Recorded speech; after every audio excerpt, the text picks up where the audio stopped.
Capítulo 2. ¿Cómo llegamos hasta allí?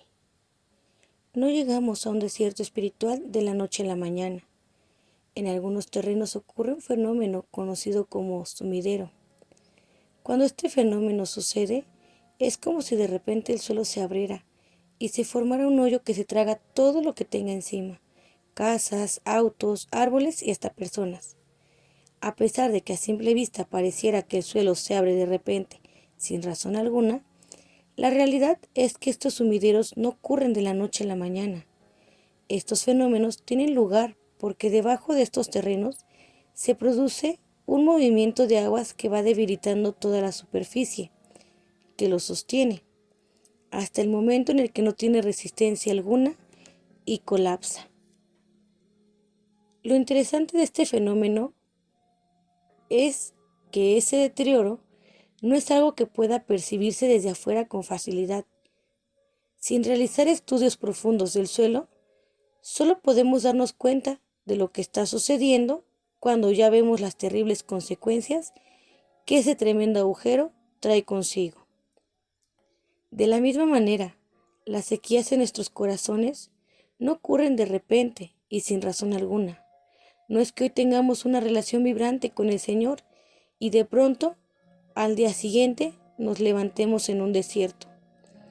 Hay cosas que van sucediendo ocultamente en nuestras vidas y en el momento menos previsto terminan llevándonos a una sequía espiritual.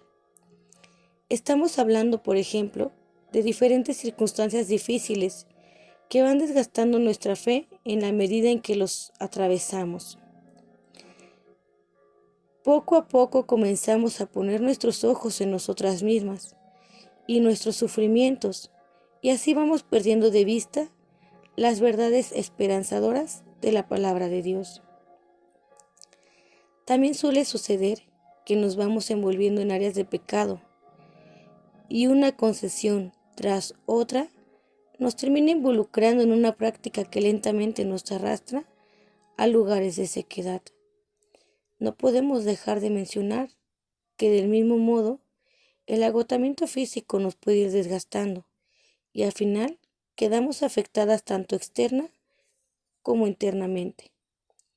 Cada uno de estos caminos puede hacer terminar en un desierto,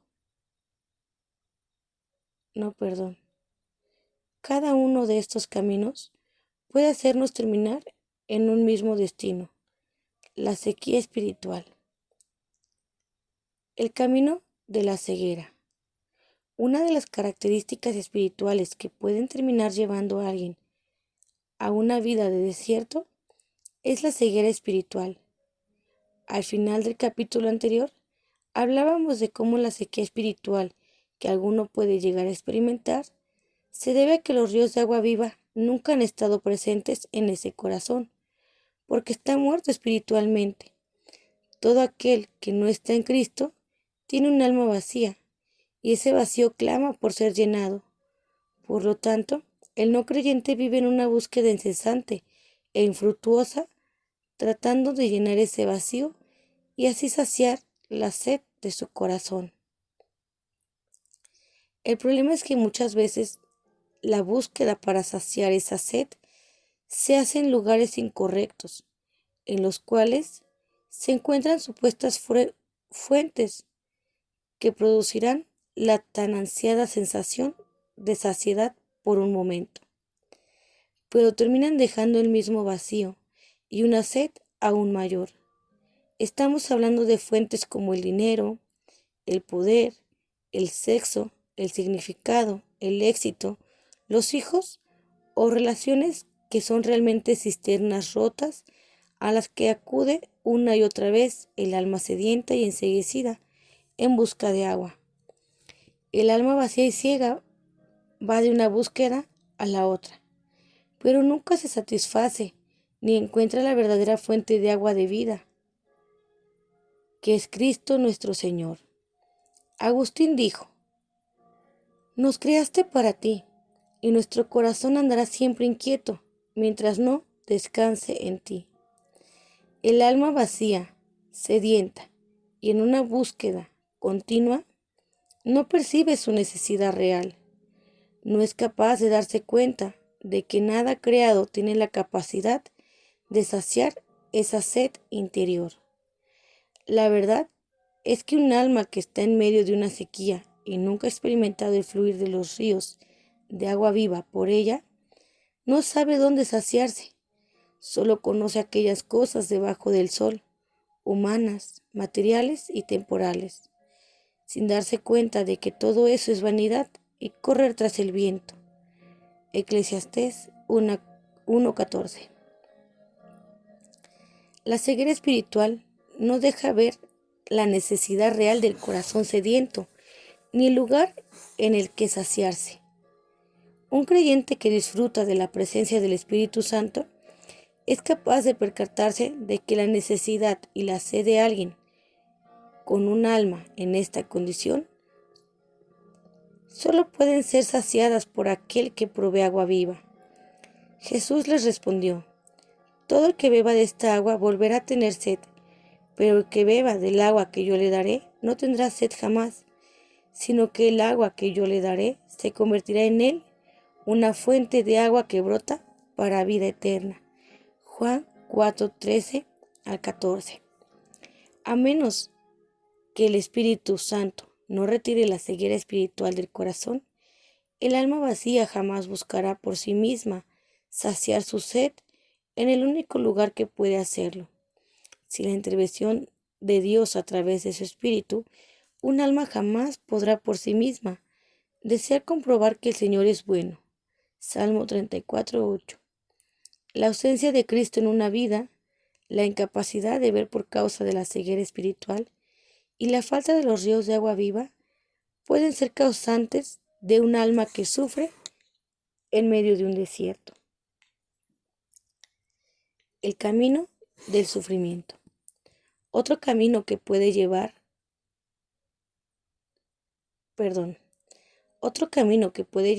al desierto es el sufrimiento.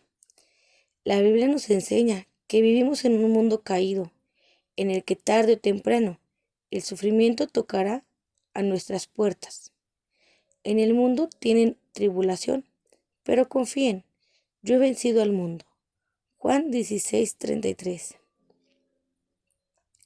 Es indudable que las aflicciones llegarán a nosotras en diversas envolturas y de distintos tamaños: una muerte inesperada, la pérdida de un trabajo, una relación rota, un anhelo insatisfecho, y la lista pudiera continuar. Podría resultar sorprendente que la Biblia nos llame a experimentar una profunda alegría en medio de situaciones de dolor y sufrimiento, pero esto se debe a que en cada una de estas circunstancias podemos tener la confianza de que Dios está obrando, trabajando en nuestras vidas como si fuéramos metales que son purificados y moldeados por el fuego abrasador de la prueba, pero que jamás salen del cuidado de su buen Señor. Las pruebas tienen el propósito de hacernos más a la imagen de Cristo. No tienen la intención de dañarnos. Sin embargo, ver las aflicciones de esta manera y lograr encontrar gozo en medio de ellas requerirá que nuestras almas estén ancladas en el Señor y su palabra. Podemos confiar y descansar en Él en medio de las pruebas, y esto hará necesario que nuestros ojos estén fijos en su persona y sus verdades. El salmista dice: si tu ley no hubiese sido mi deleite, entonces habría perecido en mi aflicción. Salmo 119:92. La vida es dura y muchas veces las consecuencias de vivir en este mundo caído son difíciles de llevar. Pero en la palabra encontramos el consuelo y la esperanza para poder poner nuestros ojos en Cristo en medio de las pruebas y disfrutar de la gracia que nos sostiene e impulsa a seguir adelante, sabiendo quién es el que camina y vive en nosotras. Quisiera decir que todos los cristianos viven bajo la premisa de lo que mencioné en el párrafo anterior. Pero no siempre es esto lo que ocurre. Nos encontramos en medio del sufrimiento. Nuestras fuerzas se acaban, estamos agotadas emocionalmente y nuestra fe comienza a desgastarse. Hemos estado orando y pidiéndole al Señor que las cosas cambien, pero su respuesta parece no llegar, o lo hace de una manera distinta a lo que hemos estado esperando. Entonces comenzamos a escuchar esa voz interior bien alejada de la verdad, que se pregunta si existe la posibilidad de que Dios haya olvidado de esta alma en dolor. Cuestiona el amor de Dios, va perdiendo el optimismo y ya no piensa que algo bueno saldrá de toda esta aflicción. Todo esto hace que comencemos a apartar los ojos de Cristo y nos vayamos sumergiendo en nosotras mismas, en el agujero de nuestro dolor y sufrimiento. Empezamos a ver nuestras circunstancias a través de la lente de nuestro yo y no de la obra del Evangelio. Esto es justamente lo que le ocurre al escritor del Salmo, en el que hemos estado reflexionando. Él se encontraba en medio de las dificultades, y una de ellas era el cuestionamiento de aquellos que estaban con él sobre dónde estaba su Dios. Salmo 42:3. Es como si las personas cercanas que vieran nuestro sufrimiento nos dijeran: si tú eres hija de Dios, ¿por qué te va mal? Si Dios es tu Dios, ¿por qué no te rescata de tu aflicción? Por un momento el salmista decidió escuchar estas palabras y dejar que estas ideas contrarias a la esencia misma de Dios anidaran en su cabeza. Su respuesta demuestra sus pensamientos. A Dios diré,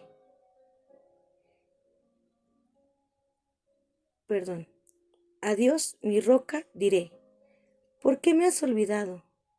¿Por qué ando sombrío por la opresión del enemigo? Como quien quebranta mis huesos, mis adversarios me afrentan, mientras me dicen todo el día: ¿dónde está tu Dios? Si en medio de nuestra aflicción dejamos que se vayan introduciendo expectativas incorrectas, si nos dejamos engañar pensando que porque somos creyentes el sufrimiento no debiera tocar nuestra puerta, si creemos que la bondad de Dios se traduce en que Él responde nuestras oraciones de la manera en que queremos, terminaremos teniendo un corazón turbado que cree que Dios lo ha olvidado. Todo esto trae como consecuencia que perdamos la esperanza y olvidemos las promesas de propósito, sustento, consuelo y compañía que la palabra nos da en medio de la aflicción, hasta el punto en el que la incredulidad llega a envolvernos y nuestras almas terminan secas en medio de un desierto espiritual. Hemos quitado la mirada del único que puede saciar nuestra sed y darle sentido a cada una de las situaciones y circunstancias que atravesamos en nuestra vida.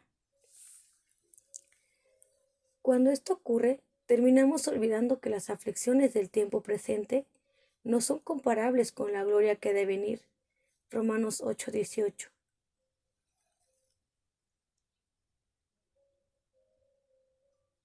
Y nos vamos llenando de amargura, ingratitud y falta de contentamiento. El resultado será, como ya hemos visto, un corazón seco en necesidad de Cristo.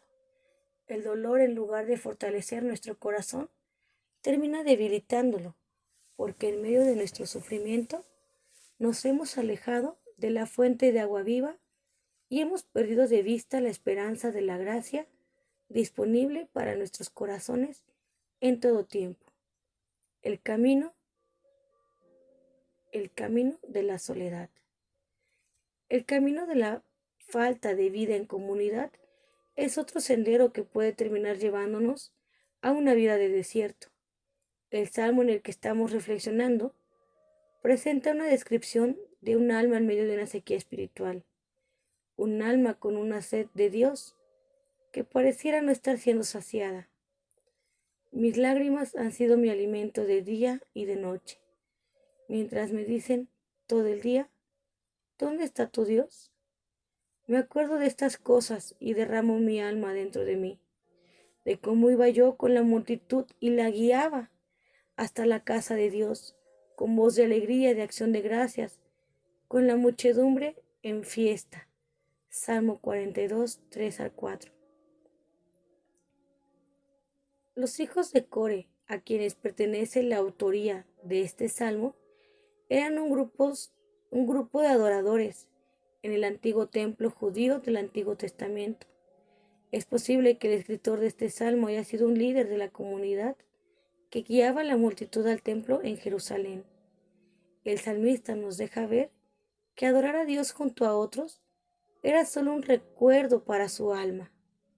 Por razones que desconocemos, el salmista había sido alejado del templo, del lugar designado para la presencia de Dios y la adoración a Él en ese tiempo.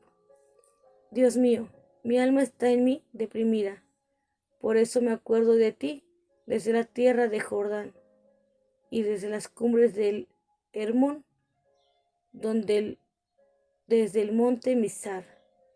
El monte Mizar se encontraba en el extremo opuesto del templo. El templo estaba en el sur de Israel y el monte Mizar se hallaba en el norte. El salmista estaba físicamente lejos del lugar de adoración. Se encontraba físicamente lejos de la congregación que adoraba junto a él, de aquellos que iban al templo con una actitud gozosa. La lejanía del templo, la lejanía de la vida en comunidad, había producido sequedad en su alma. Los creyentes necesitamos entender que la vida de fe no se vive en solitario. No fuimos diseñados para vivir un cristianismo individual. Los mismos mandamientos, aquellas demandas que la palabra nos llama a obedecer, solo son posibles en una vida en comunidad. El perdón, el amor, la amabilidad, el ver a otro como superior, son llamados que solo se pueden ejercitar bajo la realidad de que Dios nos diseñó para vivir en comunidad. Las escrituras mismas nos dicen que que no debemos dejar de congregarnos. Mantengamos firme la profesión de nuestra esperanza sin vacilar, porque fiel es aquel que prometió. Considerémonos cómo estimularnos unos a otros al amor y a las buenas obras, no dejando de congregarnos, como algunos tienen por costumbre, sino exhortándonos unos a otros, y mucho más al ver que el día se acerca. Hebreos 10, 23 al 25. Por muchos años tuve la oportunidad de servir en el ministerio de jóvenes de mi iglesia, y una de las cosas que le causaba más dolor a mi corazón era ver que alguno de esos jóvenes llegaba a la universidad y comenzaba a dejar a un lado a su grupo, las reuniones de discipulado e incluso las reuniones de los domingos, llevando sus almas a una profunda apatía espiritual. El desierto espiritual es el resultado obvio de un abandono de esa naturaleza. Uno de los primeros pasos hacia la lejanía del Señor y la sequedad de nuestras almas es el distanciamiento de su pueblo. Cuando la vida en comunidad está ausente, carecemos del ánimo para entregarnos unos a otros. No hay rendición de cuentas. Los otros no pueden estar presentes ni pendientes de nuestras vidas. No estudiamos la palabra en comunidad. No participamos en adoración colectiva al Señor. No tenemos la oportunidad de recibir discipulado y no hay exposición a la predicación fiel de la palabra. Para que un carbón se mantenga encendido, necesita estar cerca de otros. Si lo aíslas, terminará apagándose. La ausencia de todo esto terminará produciendo en nuestras vidas una sequedad del corazón que nos conducirá a un desierto espiritual. El camino del agotamiento. El camino del agotamiento es otro que puede terminar llevándonos al desierto. aunque muchas veces cometemos el error de no considerarlo como un posible causante en la sequía espiritual. El libro de Salmos está lleno de poesía, en la cual se logran expresar múltiples emociones y situaciones detrás de una sola idea, de un solo verso. Por ejemplo, en el salmo que estamos estudiando, el salmista nos dice que sus lágrimas han sido su alimento de día y de noche. Ese corazón se encuentra en medio de una tristeza profunda y una gran debilidad. Podríamos decir que se trata de una persona que no está durmiendo bien y probablemente no se está alimentando como corresponde. Si hay algo que no podemos olvidar, pero tenemos la tendencia a hacerlo, es que somos seres físicos y espirituales. Lo que sucede en un área afectará a la otra de alguna manera. La debilidad física nos hace propensos a la debilidad espiritual. Nuestros cuerpos no son simples caparazones que albergan nuestras almas. No podemos perder de vista que la fragilidad y lo quebrantado de este mundo nos afecta en ambos sentidos, tanto de manera física como espiritual. En la Biblia encontramos una historia que nos ilustra este punto de manera especial. Elías era un profeta de Dios en Israel. Su trabajo resultaba bastante duro, ya que le tocaba llevar la palabra del Señor a personas que no tenían ningún tipo de interés en escucharlo. Tanto así que algunos llegaron hasta amenazar su vida. El libro de Reyes nos presenta a este profeta en medio de una gran batalla, en la que por medio del poder de Dios derrota a los profetas de Baal, un dios pagano, demostrándole a todo Israel que hay un solo Dios. No obstante, resulta que este acto poderoso no fue recibido con agrado por la malvada reina Jezabel, así que Elías tiene que huir de ella. Primera de Reyes, capítulo 18. Es sorprendente que en el siguiente capítulo encontraremos a este gran profeta en una cueva. Reyes 19. Después de que Elías viera todo lo que Dios había hecho, luego de que observara el poder de Dios desplegado, podríamos esperar que este hombre tuviera la fortaleza y el ánimo para enfrentar cualquier cosa que viniera por delante. Pero esto no fue lo que sucedió. El Elías que encontramos luego de tremenda batalla espiritual está cansado y desanimado, hasta el punto que le pide al Señor que le quite la vida. En medio de todo esto, me encanta ver la respuesta de Dios. Al ver a Elías comportarse de esta manera, no le dice, después de haber visto todo lo que hice, ¿estás así? ¿No crees que yo tengo el poder para estar contigo en medio de esta situación también? Aunque todo lo anterior es cierto, esa no es la forma en la que Dios actúa. Y el Dios que nos encontramos aquí es uno que atiende primero la necesidad física de sus siervos, es exhausto. El Dios que nos encontramos aquí es uno que atiende primero la necesidad física de su siervo exhausto. Dios le concede dormir. Primera de Reyes 19:5. Dios lo alimenta y lo hace dormir una vez más. Luego lo alimenta otra vez, porque el ángel del Señor le indica que el camino que tiene por delante es demasiado largo. Después de que Elías fuera fortalecido, caminó por 40 días. Antes de que Dios le diera a Elías su próxima tarea, antes de que incluso se apareciera para hablarle, vemos a Dios teniendo cuidado de su cuerpo, proveyendo para su necesidad física.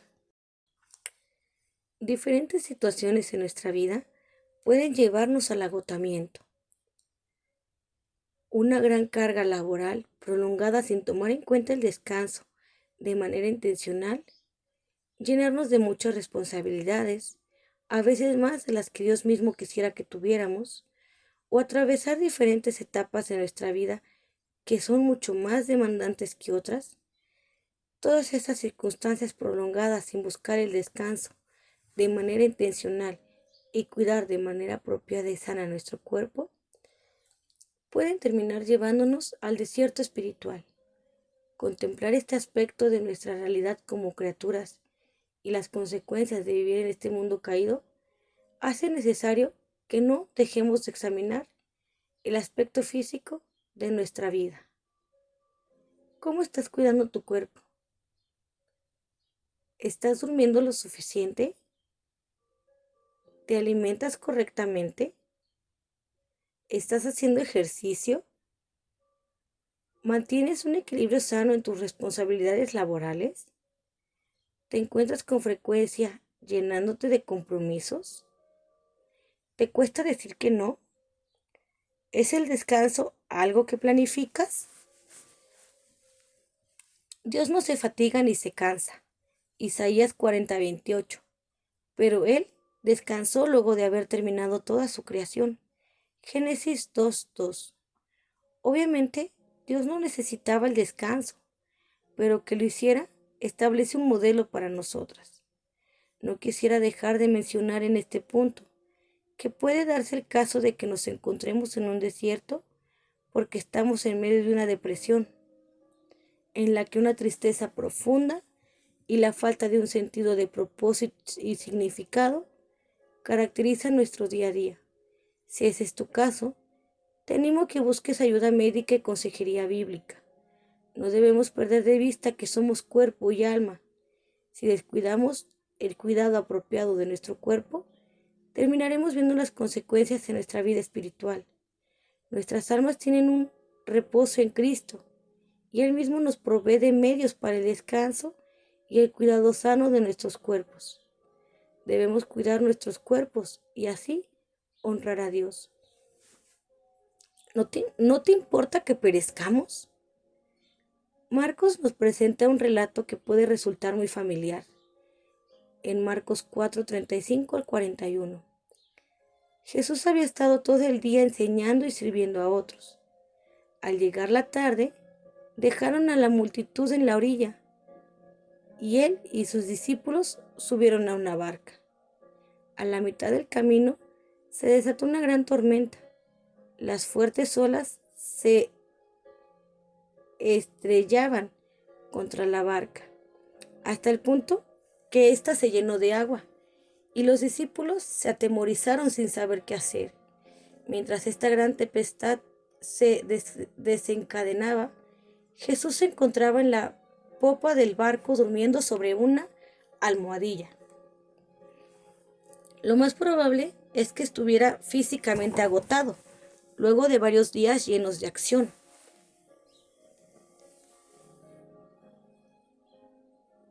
Los discípulos, desesperados y llenos de temor, lo despertaron y le dijeron: Maestro, ¿no te importa que perezcamos? Versículo 38. Jesús se levantó, calmó la tormenta y luego de hacerlo les dijo: ¿Por qué están atemorizados? ¿Cómo no tienen fe? Y se llenaron de gran temor y se decían unos a otros: ¿Quién pues es este, que aun el viento y el mar le obedecen? Versículo 40 y 41. Los discípulos estaban en medio de una situación que no podían controlar y les generó un profundo temor. Su problema no fue que acudieran a Jesús en busca de ayuda, sino lo que había en sus corazones. Los discípulos pensaban que a Jesús no le importaba la situación o que no tenía cuidado de ellos.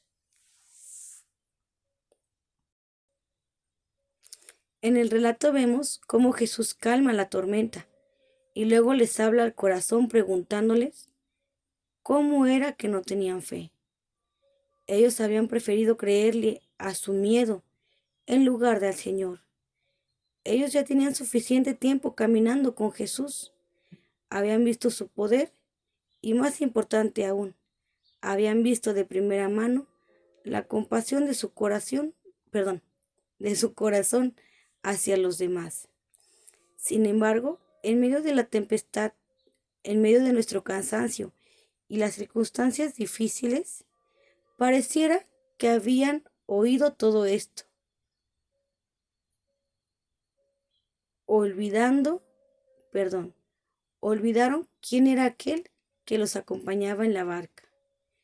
En medio de las circunstancias difíciles, cuando el temor nos arropa o el cansancio se vuelve inaguantable, que nuestra fe no falte. No la fe humana que busca calmarse diciendo que las cosas van a salir como queremos. No la fe que tarde o temprano nuestros sufrimientos van a terminar. No la fe en que Dios nos dará exactamente lo que le estamos pidiendo, sino la fe en la persona de Jesús. La fe en aquel que venció al pecado y la muerte. La fe en nuestro Señor, del cielo y la tierra, que nos ofrece ríos de agua viva, que sacia nuestra sed para siempre. Y nos dice que nuestros sufrimientos son leves, y nos dice que nuestros sufrimientos son leves y pasajeros. La fe en el que está con nosotros en medio de la tempestad y ha prometido que no nos dejará ni nos desamparará. Mateo 28:20. Que nuestros ojos nunca se aparten de Él y no olvidemos que aquel al que los vientos y el mar obedecen es el mismo que puede hacer correr manantiales de agua viva en nuestros corazones sedientos. Fin del capítulo 2.